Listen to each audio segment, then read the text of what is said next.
Salam sejahtera bagi kita semua. Perkenalkan, nama saya Sofia Molinda Yakisina.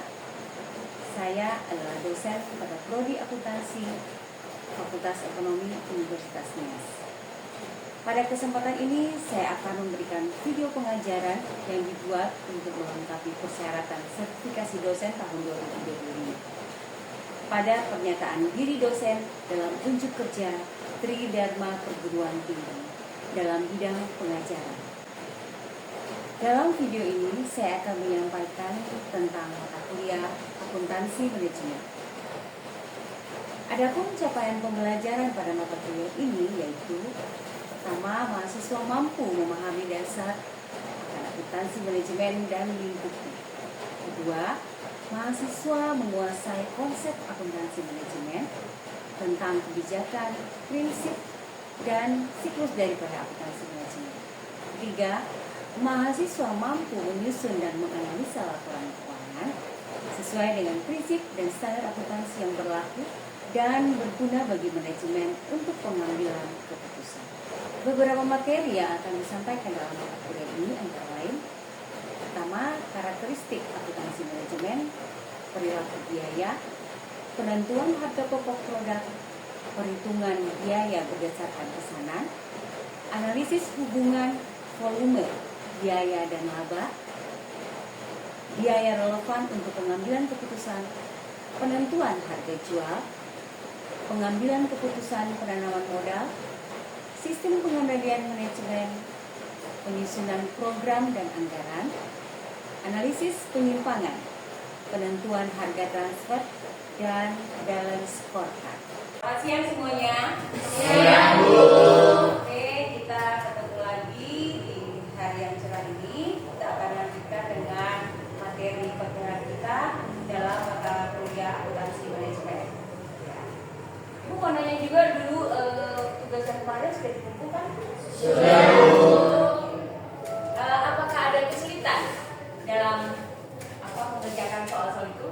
Tidak, Bu. Ya, jika ada kesulitan, Anda juga bisa langsung WA di grup ya untuk bertanya tentang kesulitan-kesulitan yang Anda hadapi dalam mengerjakan tugas-tugas yang diberikan, dan bisa juga cek di secara pribadi ya.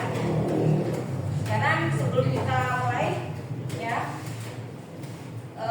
pertama Ibu mau bertanya dulu ya. Di sini siapa yang pernah melakukan atau menghitung harga pokok suatu barang yang diproduksi? Ada? Hah? Atau belum pernah? Jika belum pernah maka kita mulai aja ya, langsung ya. Kita masuk dalam materi kita berikutnya, yaitu mengenai harga pokok produk ya. Seperti kita ketahui bahwa dalam membuat suatu produk itu ada biaya-biaya yang perlu kita hitung ya. Nah, dalam metode penentuan harga pokok produk ini dibagi menjadi dua, yaitu ada metode full costing dan ada metode variable costing. Untuk metode full costing ini, yaitu kita membebankan semua biaya produksi, baik yang bersifat tetap maupun yang bersifat variabel. Tentunya Anda sudah tahu ya tentang biaya-biaya produksi, komponen biaya produksi itu apa saja? Ya, apa saja komponen biaya produksi? Biaya bahan baku, tenaga kerja, ya, dan biaya overhead. Itu ada 3 komponen biaya produksi. Nah, sedangkan untuk metode variable costing ya, kita hanya membebankan unsur biaya produksi, yaitu hanya biaya variabel saja. Unsur biaya tetap itu kita masukin ya dalam unsur biaya periodik ya, yang itu ada lebih erat kaitannya dengan periode daripada akuntansi. Nah, bagaimana perhitungan harga pokok produksi ya, harga pokok menurut metode full costing? Nah, kita lihat di sini ya. ada biaya bahan baku, kemudian biaya tenaga kerja langsung, kemudian biaya overhead pabrik dan yaitu biaya variabel dan tetap, dan terakhir kita jumlah semua menjadi total daripada harga pokok itu menggunakan metode full costing. Sedangkan metode variable costing kita hanya menghitung yang variabelnya saja di biaya overhead pabrik. Pertama lihat di situ biaya bahan baku, kemudian biaya tenaga kerja langsung, dan biaya overhead variabel. Biaya tetapnya tidak termasuk. Itu di harga pokok produk. Ya. Jadi ada bedanya itu. Nah, perbedaannya apa sih di biaya penentuan harga pokok produk secara full costing dan variable costing? Pertama, yaitu pada perlakuan biaya overhead pabrik yang bersifat tetap. Ya. Metode full costing, biaya tetap belum diakui sebagai biaya sampai produk tersebut atau jasa tersebut terjual. Karena biaya overhead pabrik tetap masih melekat pada persediaan barang, produk atau jasa yang belum terjual. Kemudian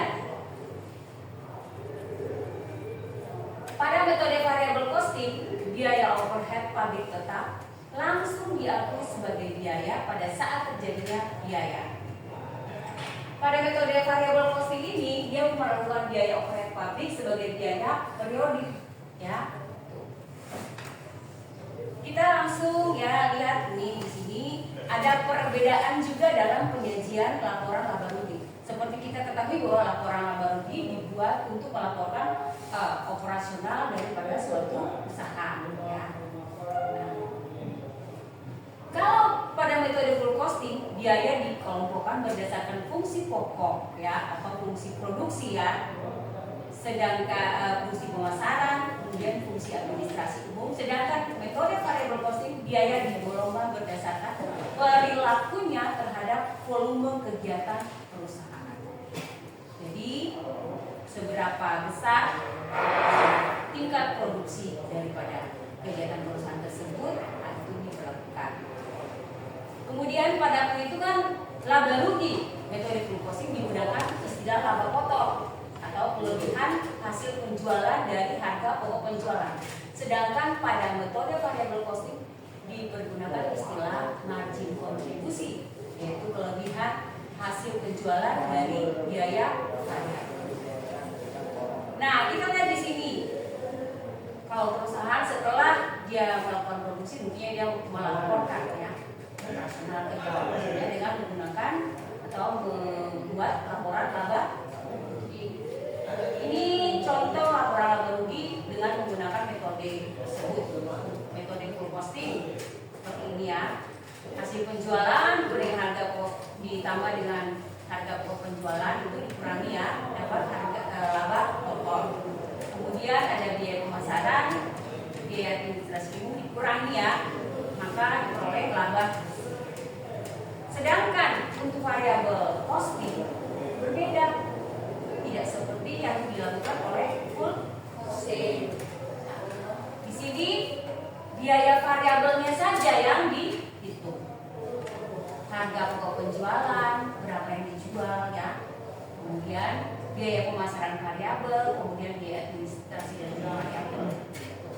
Setelah itu, jadi penjualan itu dikurangi dengan 3 item tersebut mendapat margin kontribusi.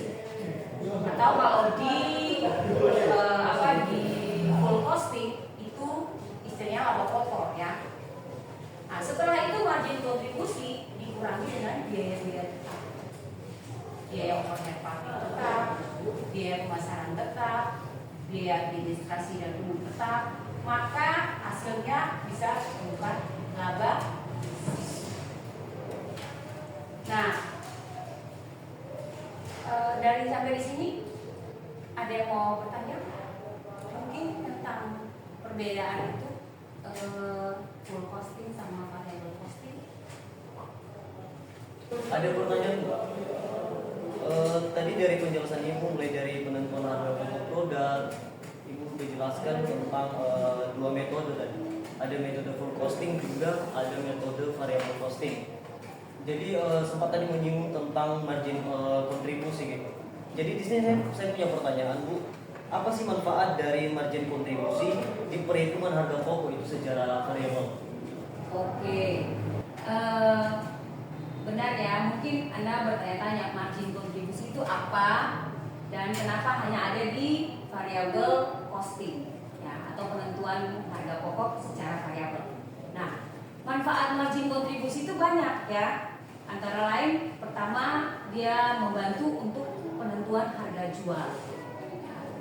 Jadi membantu perusahaan untuk mengestimasi berapa harga jual minimum yang diperlukan untuk memenuhi atau menutupi biaya produksi. Kemudian dia berfungsi lagi untuk menganalisis titik impas atau break even point, ya, membantu menentukan volume penjualan yang diperlukan untuk mencapai titik impas. Kemudian margin kontribusi juga berfungsi untuk mengevaluasi profitabilitas produk, ya, membantu mengevaluasi profitabilitas produk setiap produk dan membuat keputusan tentang produk mana yang akan difokuskan untuk diproduksi. Dan tentunya ya dalam manajemen keuangan ya margin kontribusi sangat bermanfaat untuk pengambilan keputusan dari manajemen, yaitu untuk mengambil keputusan apakah dia harus menerima pesanan khusus atau menghentikan produksi dan sebagainya. Untuk lebih jelasnya, Ibu akan memberikan contoh perhitungan ya mengenai produksi ya biaya dan penjualan selama tahun 2020 dan tahun 2021. Ini kita bisa bandingkan ya. Kita lihat di tabel berikut ini volume produksi untuk tahun 2020 1000 unit ya. Kemudian volume penjualannya 800 unit. Harga jual per unit 350 rupiah. Kemudian biaya bahan baku per unit 75, biaya tenaga kerja 41, biaya overhead pabrik 30 dan biaya administrasi penjualan 12. Kita lihat di sini biaya tetap per tahun ya. Ada biaya overhead pabrik tetap 92.000, kemudian administrasi dan penjualan 50.000. Nah, berdasarkan data ini kita akan menyusun laporan laba rugi menurut full costing dan variable costing masing-masing dalam tahun yang berbeda ya.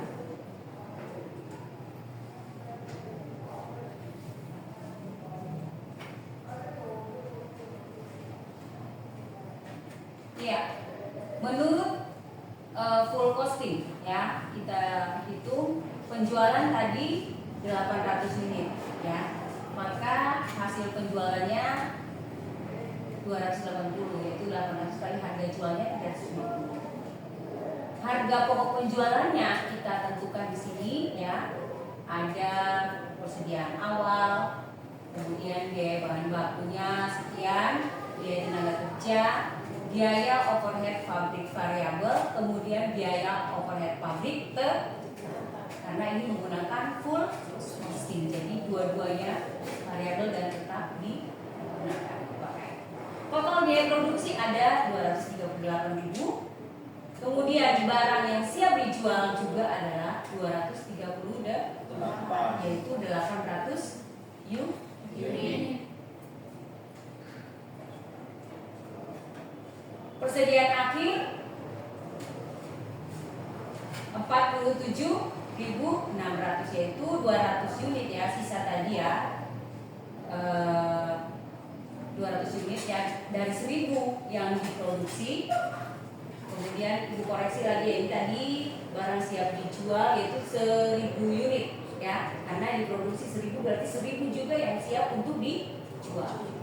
Namun yang terjual hanya 800, jadi sisanya ada 200. Jadi di tahun itu ada persediaan sebesar 200. Nah, laba kotor kalau di dalam full costing ada 89.600. Kemudian dikurangi lagi dengan biaya variabel, ya kan?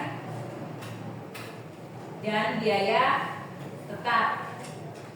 Nih, biaya administrasi dan penjualan maksudnya. Biaya administrasi dan penjualan variabel dan biaya administrasi dan penjualan tetap. Maka laba bersih untuk tahun 2020 adalah 30.000.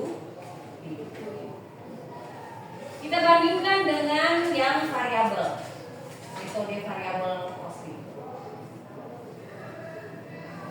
Hasil penjualan sebesar 280, yaitu dia jual sebesar 800. Walaupun produksinya sedikit tapi jualnya semua 800. Persediaan awal dihitung di sini biaya bahan baku, biaya tenaga kerja, dan biaya overhead pabrik hanya variabel saja.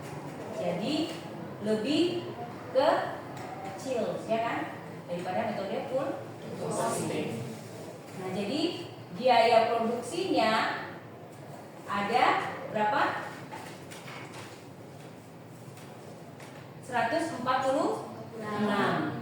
Barang siap dijual ada 146 juga. Persediaan akhir ada 29.200. Harga pokok penjualan ada 116.800. Setelah itu dikurangi dengan biaya administrasi dan penjualan. Kemudian situ ada margin kontribusi sebesar 153. Nah, itu tidak ada di metode full costing.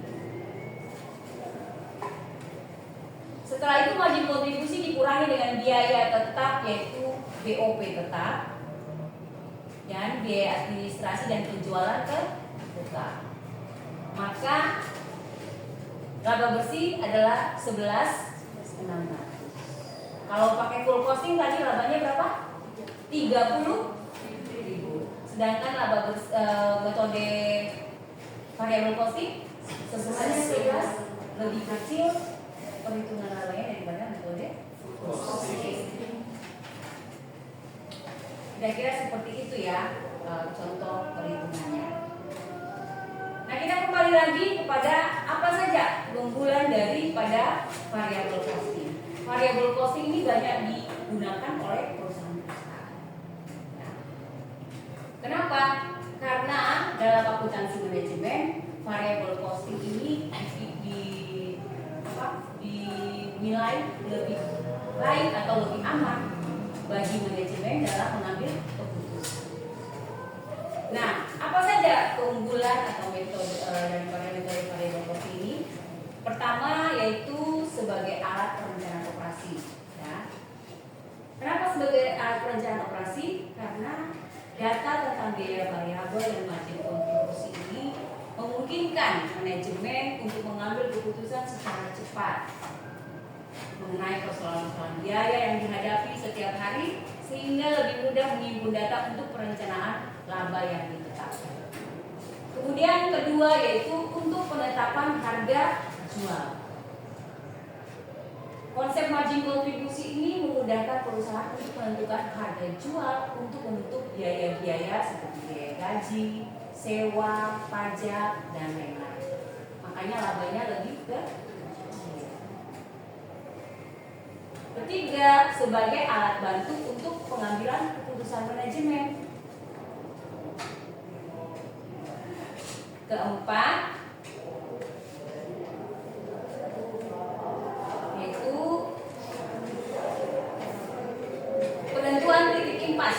Berdasarkan margin kontribusi kita dapat menentukan keadaan atau kondisi di mana perusahaan tidak mengalami laba dan juga tidak mengalami rugi atau break-even point.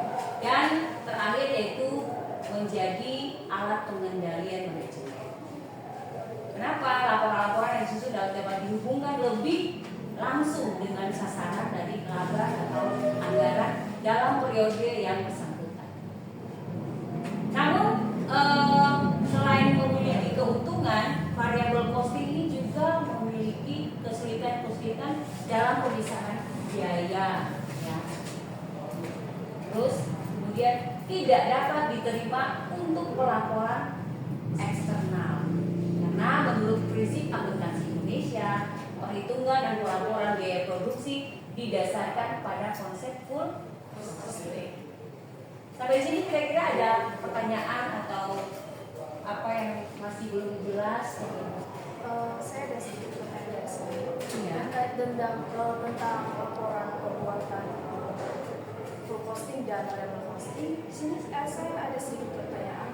Bagaimana dengan entitas yang membuat laporan dengan menggunakan harga pokok variabel jika melaporkan pajak? Apakah harus mengubahnya menggunakan konsep full costing?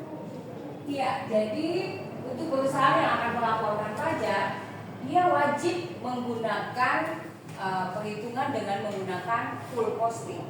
Karena secara hukum ya di negara ini mewajibkan seperti itu, dan kemudian prinsip akuntansi juga mengatur bahwa perusahaan yang melaporkan pajak atau untuk pelaporan eksternal harus menggunakan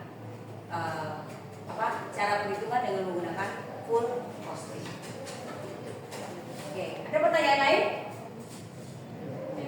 Nah, jika tidak, kita akan mengakhiri kuliah kita hari ini. Tapi sebelumnya itu akan melakukan presensi dulu ya.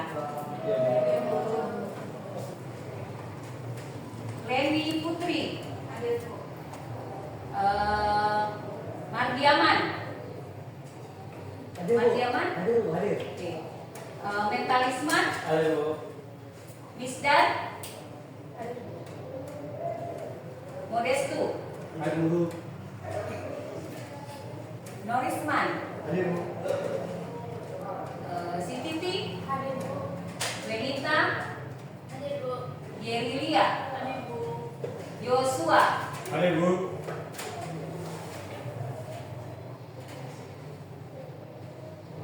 Heni, Hadir Bu. Fitri, Hadir Bu. Palestina, Hadir Bu.